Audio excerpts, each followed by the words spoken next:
네, 오랜만에 이렇게 낙폭을 크게 보이고 있는 양대 시장입니다. 이 속에서 오늘 매수하고 있는 종목군이 어떻게 되는지 궁금하네요. 지금 현재 구간 개인이 통합시장 전반적으로 봤을 때 5조 넘게 매수가 들어오고 있다는 점에서 굉장한 매수력도 확인이 됩니다. 두 분께 의견 더 자세히 듣겠습니다. GL리서치 박창윤 대표, SP인베스트 이주호 본부장 나와주셨습니다. 두 분 어서 오십시오. 예, 반갑습니다.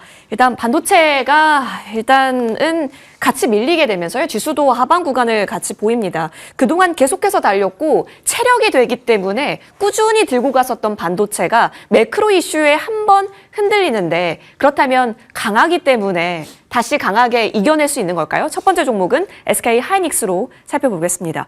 사실 실적 발표 이후에는 기다렸던 이벤트 소멸도 있었고 주가가 많이 올려놓은 상황이었기 때문에 여기서 한 템포 정리를 해야 하나 고민했었지만 이익 추정치가 좋기 때문에 우리가 보유를 했었던 거잖아요. 근데 여기서 나타난 워시. 그렇다면 매크로에 팔아야 합니까? 매크로에 더 담아야 합니까? 그동안의 경험은 매크로에 더 담아야 된다가 시장에서 어느 정도 좀 잘 맞아 돌아갔었죠. 네. 그런 흐름이 나타났었는데 아무래도 1월 달에 코스닥 지수가 24% 이상 올라오고 있는 가운데 차익 실현은 어느 정도 좀 트리거 이런 부분으로서 워시 쇼크가 작용을 하면서 낙폭이 생각했던 것보다 좀 더 세게 나오지 않았나 그렇게 생각을 하고 있습니다.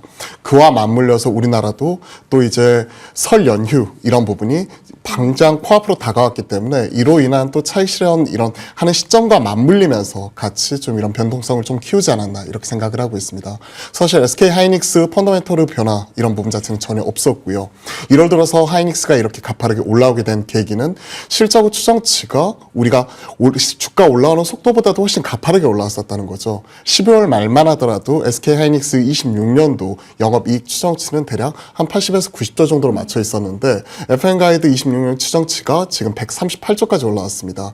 지난주에 CT에서는 150조까지 얘기를 했던 만큼 한 달 사이에 이런 대형주가 실적 추정치가 2배 이상 이렇게 올라왔는데 주가는 2배 이상 올라오지는 않았잖아요. 즉 실적 추정치를 주가가 빠르게 캐치업하는 과정에서 주가는 가파르게 올라왔었고 그리고 실적 발표 이후에 일정 부분 차익 실현이 나왔음에도 불구하고 개인들의 ETF 자금과 순매수로 다시 한번 끌어올리는 모습이 나타났었죠. 하지만 이런 워시 쇼크 이후에 미국에서 차익 실현이 나왔고 우리나라도 마찬가지로 한 달 사이에 지금 워낙 지수가 24% 올라왔고 SK 하이닉스도 지금 YTD로 50% 넘게 올라오고 있는 가운데 좀 어느 정도 설날을 앞두고 좀 현금이 필요한 이런 시점과 맞물리면서 좀 변동성을 크게 키우지 않았나 이렇게 생각을 하고 있습니다. 그럼에도 불구하고 오늘 개인의 수급, ETF 자금 유입 이런 것들을 생각을 해보면 이렇게 빠질 때 사자 하는 이러한 주가 흐름 자체는 꾸준히 지금 나타나고 있기 때문에 저는 오히려 만약에 여력이 된다면 이렇게 흔들릴 때가 SK 하이닉스를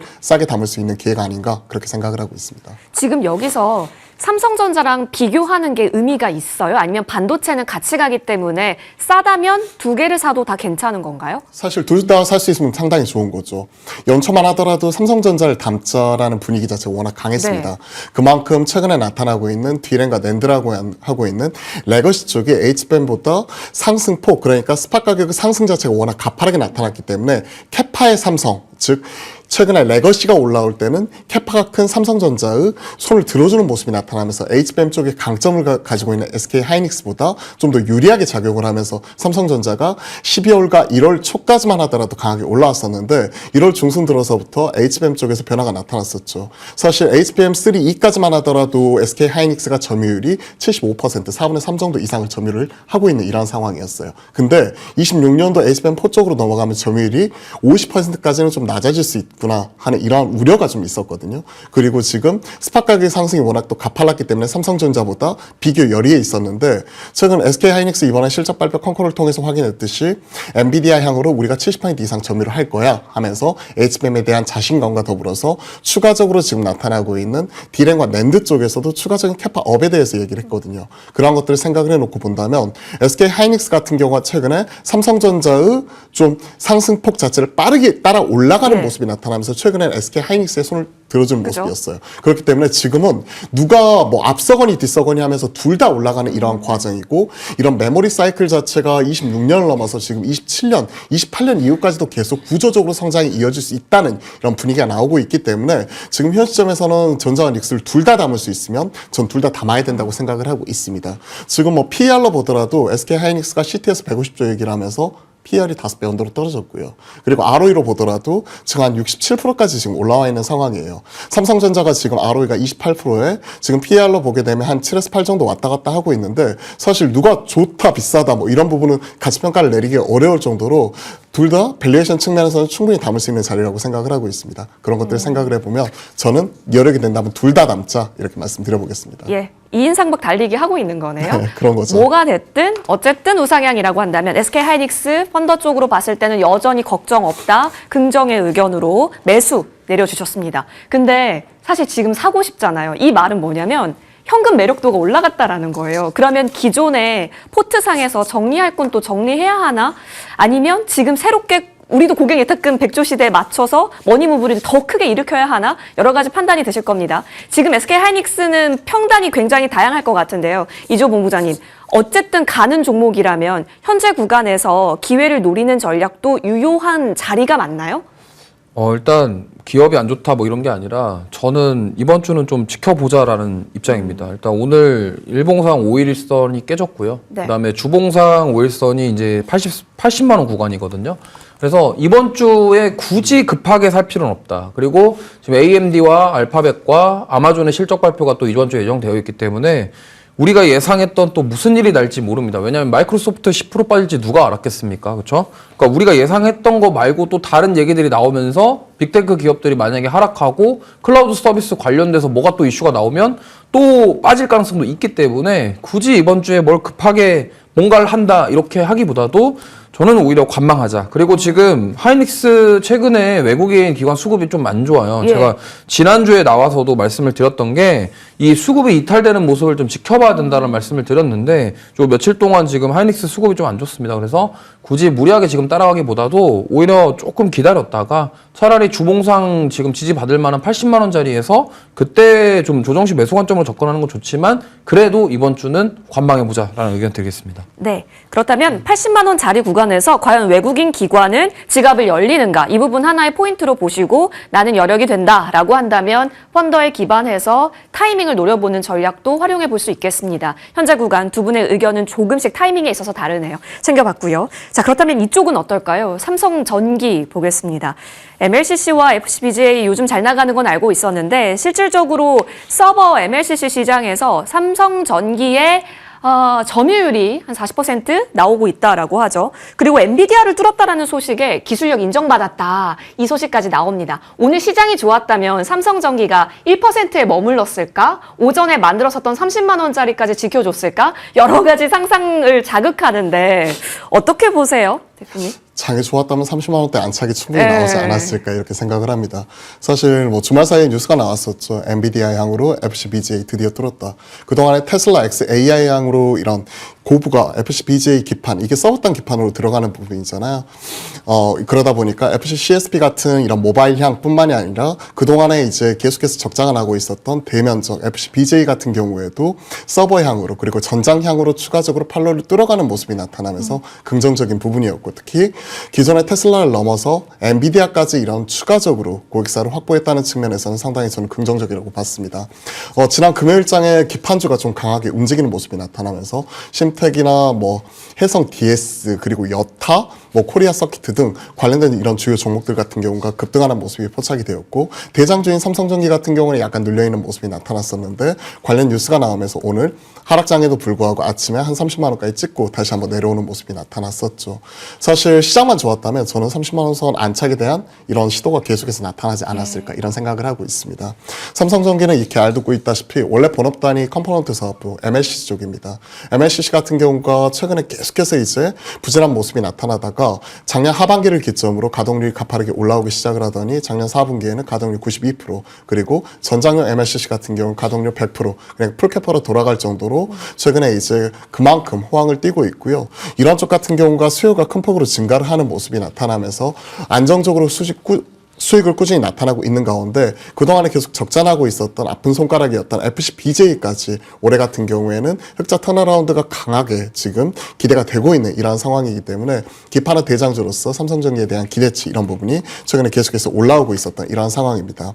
이미 3분기부터 어느 정도 이제 풀캐파, 실질적 풀캐파 체제 진입 뭐 이런 부분 얘기를 하고 있는데 컴포넌트뿐만이 아니라 지금 말씀하시는 FCBGA 같은 경우가 이제는 풀캐파까지도 이제 올해 하반기부터는 꾸준히 올라올 것으로 추정이 되고 있기 때문에 현 시점에서 한 단계 추가적인 리레이팅이 가능하다 이런 평가를 받고 있고요. 개선에 계속 비교를 받았던 신팩이나 대덕전자 같은 패키지 기판, 반도체용 기판뿐만이 아니라 FCBJ 잘할 수 있는 서버형이라든지 그리고 추가적으로 이제 기존의 FC CSP 그러니까 일반 모바일량 대비해서 3배 이상 높은 BJ 같은 경우가 풀캐파로 돌아가기 시작하면서 드디어 이제 규모 경제로서 돌아가기 시작하는 모습 자체가 지금 포착이 될 수 있기 때문에 그만큼 좋은 흐름이죠. 그럼에도 불구하고 지금 PER 자체는 여타 기판주 대덕이라든지 심택과 더불어서 21배 전후에서 한 지난 몇 달간 계속해서 횡보하는 모습 자체가 나타나고 있거든요. 그러한 것들을 생각을 해놓고 본다면 저는 현 시점에서 우리가 좀 조정이 나왔을 때 담을 수 있지 않을까. 그러한 측면에서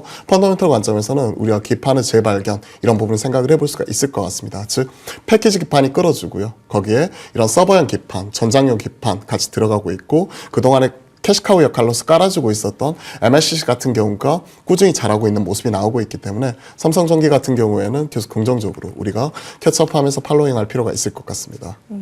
그럼 오늘 기회를 주고 있는 건가라는 생각도 있네요. 오히려 시장 때문에 밀렸다면 현재 구간은 매수 기회를 주고 있는 것인가 싶습니다. 왜냐하면 30만 원이 참 마의 구간이었는데 오늘 찍고 내려왔지만 외국인이 그동안 6거래일 연속 매수가 되어 있는 상황이더라고요. 이조 본부장님. 그렇다면은 현재 구간에서는 돌파력을 좀 높게 점수 줄 수 있는 구간일까요? 사실 삼성전기는 많이 못 올랐죠. 다른 거에 비해서 못 올랐다입니다. 그러니까 안 올랐다가 아니라 다른 종목에 비해서 못 올랐다. 그런 관점으로 본다면 지금 외국인들 수급이 괜찮고요. 그다음에 오늘 종가상 5일선만 지켜준다면 저는 추가 상승 여력도 충분히 있어 보여요. 지금 가장 중요한 거는 원달러 환율이 지금 1,460원이 지금 넘어가고 있다라고 속보가 나왔는데 지금 이런 상황에서도 외국인들이 계속 들어와 준다라고 하는 거는 굉장히 긍정적이고 특히나 삼성전기는 아마 삼성 파운드리에 대한 부분 내용이 구체적으로 나온다고 한다면 그때 조금 더 빛을 발하지 않을까 이렇게 생각을 하기 때문에 저는 뭐 다른 지금 반도체들보다도 오히려 삼성전기는 지금 매수해도 괜찮다라는 생각이고 이렇게 시장 빠지는데도 불구하고 잘 버텨준다. 그러면 오늘 종가상 만약에 5일선만 지킨다고 한다면 트라이 해볼 수 있고 만약에 내일 반등이 나온다 그러면 30만 원 넘어가는데 크게 무리 없이 갈 수 있지 않을까 이렇게 생각합니다. 오히려 지금 현재 구간에서는 지지라인 계속해서 받아가면서 긍정적으로 바라볼 수 있는 흐름, 수급적 연속성까지 지탱을 해주네요. 삼성전기는 긍정적인 모멘텀 저희도 계속 추적하면서요. 30만 원 돌파하는지 챙겨보겠습니다. 자, 이어서 다음 종목으로 넘어가서요. 이제는 코스닥 인덱싱적인 성격으로서 크게 투여시켜서 봐야 할지 에코프로 보겠습니다. 오늘 여러분 코덱스 코스닥 150 레버리지 차트랑 에코프로 차트가 동일해요. 그래서 이걸 그냥 패시브적으로만 성격을 부여하시는지 아니면은 ESS나 로봇단까지 우리가 원래 봤던 내러티브 있잖아요. 그쪽으로도 해석을 필요한 구간인 것인지 왜냐면 로봇이 꺾이지 않았다라는 점에서 2차 전지의 숨통은 계속 열려 있는 게 아닐까 싶어서요. 대표님? 로봇으로 해석을 할 수도 있고 ESS로도 그죠? 해석을 할 수 있고 2차 전지로도 갈 수 있고 사실 소재의 변신은 무궁무진하죠. 그런 가운데 에코프로가 지난주 급등하는 모습이 나타나면서 현 시점에서 코스닥 시가총액 1위는 지금 에코프로입니다. 맞아요. 계속 바뀌는 것 같아요. 에코프로 BM, 알테오젠, 에코프로. 근데 현 시점에서 코스닥 시가총액 1위는 에코프로. 그러다 보니까 그만큼 코스닥 150 레버리지와 ETF 자금의 유입 이런 부분에 따른 영향을 바로 직격으로 받는 거죠. 그리고 지난주 가파르게 올라온 거는 당장 실적이나 업황을 개선 이런 부분도 있지만 수급적인 요인이 가장 크다고 생각을 합니다. 그만큼의 패시브 자금 유입과 코스닥 150이 같이 올라가면서 이런 뭐 2배 추종하는 부분 같은 경우에는 기관들 같은 경우가 이제 바스켓을 뿌리는 가운데 이제 에코프로 같은 경우도 같이 움직이는 모습이 같이 나타나 버렸기 때문에 에코프로도 그만큼 변동성이 커지면서 같이 올라가는 모습이 그만큼 포착이 되었었던 거죠. 작년 한 해 삼원계와 하이니켈 배터리 글로벌 출하량 1위 기록할 정도로 말 그대로 이제 양극재 쪽에서는 글로벌 플레이어로서 역할을 충분히 하고 있는 부분이고 이러한 것들이 EV 전기차를 넘어서 이제는 ESS 휴머노이드 쪽에 쓰이는 부분이 그만큼 내러티브를 크게 열어놓았기 때문에 상당히 긍정적으로 보고 있는 거죠. 다만 그에 따라서 이러한 부분은 당장의 실적보다는 기대감이기 때문에 우리가 항상 기대감에 베팅하는 부분은 그만큼 변동성이 크다는 부분도 그대로 인지를 하면서 따라갈 필요가 있을 것 같습니다. 근데 진짜 이번 주 들어서 만약에 워시발 조정이 나오고 시장이 크게 흔들리는 모습이 나타나게 된다면 지난주에 기대감이 올라갔던 부분이 언제든지 또 급락으로서 나타날 수가 있기 때문에 그만큼 변동성이 커질 수 있다는 부분 자체는 항상 유의할 필요가 있을 것 같아요. 현 시점 에코프로 BM이 8.4% 빠지는데요. 에코프로는 지금 보시면요, 약보합이에요. 네. 그만큼 상대적으로 좀 덜 빠지는 모습이 나타나고 있거든요. 그만큼 코스닥 시총 1위로서 수급이 받쳐주면서 올라오는 부분이고 코스닥 150 레버리지를 사면서 또 에코프로도 동시에 어느 정도 쇼커버성 물량 이런 부분까지도 같이 들어와 버리기 때문에 오늘 이런 시장 하락장 속에서도 상대적으로 선방하고 있는 것 아닌가 그러한 측면에서 좀 지켜볼 수가 있을 것 같습니다. 그렇게 본다면 현 시점에서 이렇게 상대적으로 덜 빠지고 있는 종목을 신규로 접근하기에는 조금 애매할 것 같고 저 같으면 좀 이번 주 그러니까 최소한 오늘 하루 그리고 이번 주까지는 좀 지켜보면서 좀 어느 정도 이런 흐름 자체를 좀 체크를 해봐야 되지 않나 그렇게 생각을 합니다. 사실 시장이 이렇게 빠지게 되면 살 수 있는 것 자체가 코스닥 150 이런 인덱스 ETF나 이런 레버리지 쉬운 ETF 이런 부분을 바로 살 수 있을 것 같고요. 그런 종목들이 좀 더 튀어 올라가는 모습이 나오고 있는 가운데 이런 시가총액 최상단에 있는 1위부터 5위권 안에 있는 종목들이 상대적으로 덜 갈 때 캐치업하는 형태로 좀 따라갈 수 있을 것 같아요. 예를 들어서 코스닥 150 레버리지가 한 10% 튀고 있는데 에코프로가 만약에 1, 2% 튀고 있다.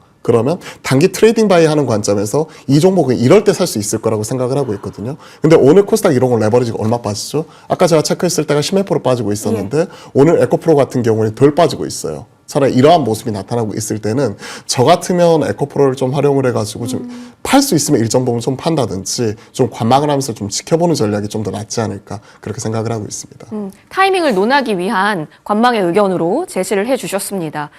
그쵸. 빠졌을 때, 이럴 때 코스닥 150 레버리지 사고 싶은데 만약에 들어오면 사실 그 결과 에코프로 1위 종목으로 더 돈이 들어갈 수밖에 없다라는 것을 활용은 가능할 것 같아요. 지금 사실 뭐 어떤 본질을 논하기보다는 수급력에서 에코프로를 논하는 게 비중이 더 커 보이기는 하는데요. 이조 본부장님, 그렇다면 지금 구간 사실 금요일부터 조금씩 음봉이 연출이 되기 시작했잖아요. 조금 더 쉴 필요는 있다고 보세요? 아니면 지금부터도 가담 가능하다고 보세요?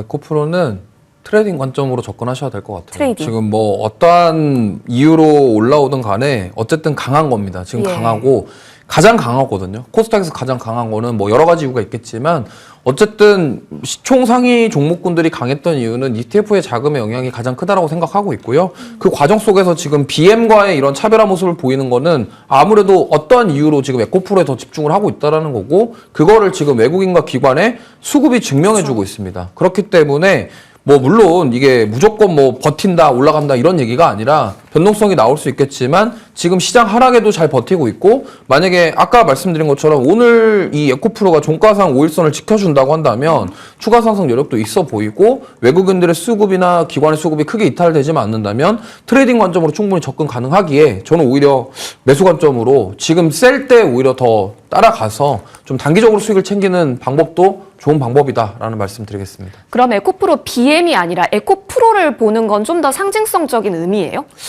이게 사실 뭐 저도 이거에 대해서 판단 내리기가 굉장히 어려워요. 왜 인덱스 안에 다 포함돼 있고 네. 시총 1, 2, 2위인데 차이가 이렇게 나냐? 네.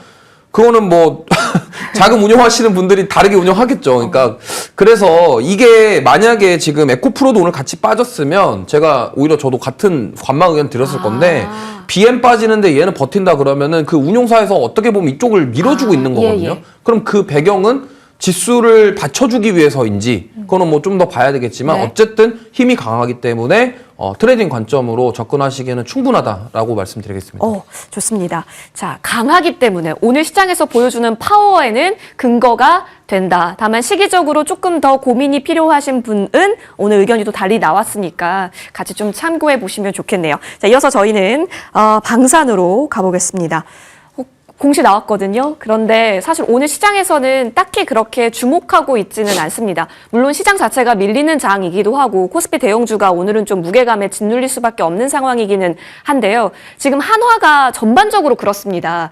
지금 반도체가 더 레벨업하기 직전에는 한화가의 움직임이 꽤 셌거든요. 차트 보면 지켜주죠. 그런데 오늘 조금 레벨다운으로의 징조감을 우리가 느껴야 하는지 지금 시장에서 바라보고 있는 뉴스가 아직도 충족되지 않았다라고 보세요, 대표님? 하나 에어로스페이스 같은 경우에는 상당히 긍정적이죠. K9 전차 수출뿐만이 아니라 지금 천무 같은 경우가 12월 달에 그때 3조 원대 폴란드 3차 계약 이거 나왔고요. 그리고 추가적으로 노르웨이 향으로 1.3조 천무 수출 계약 이런 것들이 계속해서 나타나고 있기 때문에 지금 현 시점 같은 경우에는 계속해서 줄줄이 이러한 부분 같은 경우 폴란드에 이어서 노르웨이까지 지금 커지는 모습이 나타나고 있고 구체적으로 이러한 것들이 올 상반기에 연달아 대형 계약 이런 것들이 꾸준히 나올 수가 있기 때문에 상당히 좀 긍정적으로 바라보고 있는 이러한 상황입니다. 폴란드에서 지금 현무 생산시설 이런 것들을 계속해서 구축을 하고 있고요. 그로 인해서 2030년부터는 현지에서 납품 시작 이런 것들이기 때문에 현재 서플라이 체인 이런 부분을 활용을 해서 일정 부분은 이제 마진율 이런 부분 자체를 추가적으로 끌어올리기 위한 모습 자체가 나오고 있고요. 그리고 추가적으로 이제 민간 협력에서 유럽에서 이제 방산 수주 이런 것들을 추가적으로 확장하는 모습이 나타나고 있기 때문에 저는 이제 방산주 안에서도 하나 에어로스페이스가 연첩도 강한 이유는 그에 따른 이유가 있다고 생각을 하고 있습니다. 그만큼 수주가 뒷받침되고 그 다음에 이런 그 실적 자체 추가적인 업사이드 자체가 좀 더 열려있기 때문에 시장에서는 좀 긍정적으로 바라보고 있는 거죠. 올해 실적 추정치 같은 경우에는 작년에 3조 4천억 정도 벌었거든요. 근데 올해 지금 실적 추정치는 4조 4천억이에요. 그리고 내년도 같은 경우에는 5조 4천억. 즉 지금 그 특히나 이런 디펜스 솔루션 쪽에서 강하게 지금 올라오고 있는 수주 잔고 베이스로 마진율 자체가 큰 폭으로 지금 올라가는 모습이기 때문에 시장에서는 상당히 긍정적으로 바라보고 있고요. 올해 예상이 되는 ROE 같은 경우는 대략 한 23.4% 정도 이렇게 올라오고 있는 가운데 추가적으로 여기에 대한 업사이드 자체를 좀 더 열어두고 있기 때문에 저는 상당히 좀 긍정적으로 바라보고 있습니다. 일단 방산 4사 밸류에이션 비교를 해드리자면 하나 에어로스페이스 같은 경우는 지금 28배 전후에서 움직이고 있고 그 지난 금요일날 쇼크 났었던 현대 로템 같은 경우가 좀 싼데 24배 그리고 LIS 넥스원 같은 경우가 마찬가지로 27.9배 움직이고 있고요. 항공우주는 전 따로 떼어놓고 보고 있는데 이쪽은 43배. 완전 저세상 밸류죠. 예. 그렇기 때문에 실질적으로 최근에 18배, 12월 중순 말만 하더라도 현대로템과 하나 에어로스페이스가 둘 다 18배에서 하나 에어로스페이스 28배까지 올라왔는데 상대적으로 숫자가 안 좋았던 현대로템 같은 경우는 24배까지 올라왔거든요. 그러면서 사실 현대로템은 추가적인 키 맞추기 이런 것들을 생각을 했었는데 하나 에어로스페이스, 현대로템이 하나 에어로스페이스보다 오히려 더 빠지는 모습이 지금 나타나고 있고 하나 에어로스페이스는 추가적인 수주 계약 소식에도 불구하고 오늘 시장 하락으로 인해서 추가적으로 흔들리는 모습이 나오고 있는데 오히려 이렇게 빠질 때 저는 좀 살 수 있는 기회를 주지 않나 좀 그렇게 생각을 하고 있기 때문에 방산의 대장주로서 하나 에어로스페이스 같은 경우는 빠질 때 우리가 좀 담아갈 수 있는 종목으로서 계속 체크하면서 포트에 우리가 좀 넣어가야 되지 않을까 그렇게 생각을 하고 있습니다. 피어단 밸류로 봤을 때나 그리고 지금 가격이 좀 이런 뉴스에 반응하지 않은 구간이 오히려 그렇다면 기회일 수 있다라는 의미에서 하나 에어로스페이스 매수 의견 나타내 주셨습니다. 그러게요. 근데 지금 방산주를 바라보는 시선이 안정적이기는 한데 과연 이러한 조정 국면이 끝나고 빠르게 치고 갈 수 있는가에 대해서는 고민이 좀 되기는 하거든요. 이조 본부장님, 지금 구간에서는 그렇다면 조금 긴 호흡을 두고 바라보는 자리일까요? 네. 분할 매수 관점으로 분할 매수. 좀 모아 가셔야 될 것 같고요. 예. 일단은 지금 20선을 오늘 일봉상 20선을 지켜주냐가 좀 중요합니다. 그래서 124만 원 위로 올라와 주는지가 체크할 필요가 있고요. 아래로는 지금 110만 원까지는 저는 열려 있다라고 생각하는 게 일단 전저점 이탈 가능성도 없진 않아요. 근데 다만 지금 방산 같은 경우는 저희가 봐야 될 게 지정학적 리스크가 아직 해소가 된 게 아닙니다. 예. 지금 뭐 이란도 그렇고요. 뭐 러시아 우크라이나 이쪽 언제 또 그랬냐는 듯이 또 그런 지정학적 리스크가 발생될 수 있기 때문에 이 점을 감안하셔서 보시면 좋겠고, 그 다음에 오늘 케빈 허시발 충격 있었잖아요. 네. 근데 그 케빈 허시 장인이 그 가문에 이름이 갑자기 생각 안 나는데 유태인계 회장입니다. 그래서 이스라엘이랑 관계가 돈독할 수 있고 결국에는 미국 입장에서는 그 케빈 허시를 선택함으로써 그 에스터 가문 쪽과 관련돼서 이스라엘에 영향을 줘서 이란을 견제할 수 있는 판이 만들어지기 때문에 그러한 관점, 좀 거시적으로 본다면 방산주들은 오히려 케빈 러시에 대한 수혜를 받을 수 있는 섹터다라고 볼 수 있기 때문에 그렇게 좀 길게 본다면 역시나 분할 매수 관점으로 보시는 게 맞고, 지금 기술적으로만 딱 봤을 때는 전저점 이탈을 하려고 하는 모습인데 지켜주면은 상승이 나올 수 있겠지만 아래로도 좀 열려 있다라는 점을 감안하셔서 분할 매수 관점으로 접근하자, 이렇게 말씀드리겠습니다. 네, 현재 구간에서는 위아래 방향성이 다 보여지고 있기 때문에 오히려 지금 구간은 분할 매수 접근으로 확인하자 의견 주셨습니다. 좋네요. 방산주는 그렇다면 전반적인 뷰가 비슷할 것 같아요. 매크로 상황이 공통되니까요. 하나 에어로스페이스 긍정으로 정리를 하고요. 자, 이어서 이쪽으로 넘어가 봅니다. 요즘 지주단 얘기 참 많이 들으실 것 같은데 하나 금융지주 챙겨왔습니다. 오늘 외국계에서도 하나 금융지주 많이 닿는데 사실 외국계에서는 돌아가면서 쇼핑하고 있는 것 같아요. 오늘은 이쪽, 뭐 신한지주 쪽, 뭐 그 다음 날에는 뭐 KB금융단 뭐 이런 식으로 계속해서 좀 달리 가져갑니다. 워낙 외국인 보유 지분과의 그 격차를 통해서 매매하시는 분들도 많으실 것 같기는 한데 오늘의 윗꼬리가 좀 달려 있기는 합니다만 지금 바라보고 있는 여러 가지 모멘텀 있지 않습니까? 실적, 그리고 앞으로 좋아질 거다, 주중 환원에 대한 이야기. 그렇다면 지금 자리에서도 계속 밸류 매력을 쌓아갈 수 있는 구간이에요? 오늘 이렇게까지 좀 올라오게 된 건 사실은 시장에서 상대적으로 좀 못 갔었죠. 증권주 대비해서 상대적으로 좀 못 갔었던 부분이 예. 있었고, 배당에 대한 부분, 그리고 사상 최초로 지배주주 순익 4조 원 돌파하는 모습이 나타나면서 올해 같은 경우에는 이를 활용한 재원 이런 것들을 추가적으로 좀 쓸 수 있다는 부분, 감액 배당까지 카드를 쓸 수 있다는 부분 자체가 추가적으로 얘기를 하고 있습니다.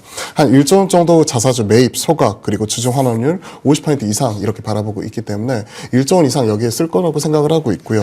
추가적으로 배당 이런 부분이 배당소득 분리과세 고배당 기업 충족을 위해서 4분기에 주당 배당금 1,366원 이런 부분을 추가적으로 더 쓰는 모습이 나타나면서 연간 한 4,000원 이상을 결산 배당 이런 부분으로 지금도 추가적으로 쓸 수가 있기 때문에 자사주 매입 소각뿐만이 아니라 배당주로서도 이런 부분이 하나 좀 작용을 하고 있는 것 아닌가 이렇게 생각을 하고 있습니다. 오늘 뭐 반도체를 비롯해 우리나라 시장을 좀 이끌어왔었던 AI 관련된 종목이라든지 시장을 끌어왔었던 고밸류 종목들이 크게 흔들리는 모습이 나타났을 때 상대적으로 어느 정도 지수 방어주이기도 하면서 고밸류 이런 부분과도 약간의 거리두기를 하고 있으면서 아직까지 PBR 한 0.6배 언더에서 움직이고 있기 때문에 이러한 저평가 메리트 자체가 같이 부각이 된 가치주로서 오늘 움직이고 있는 것 아닌가 그렇게 생각을 하고 있습니다.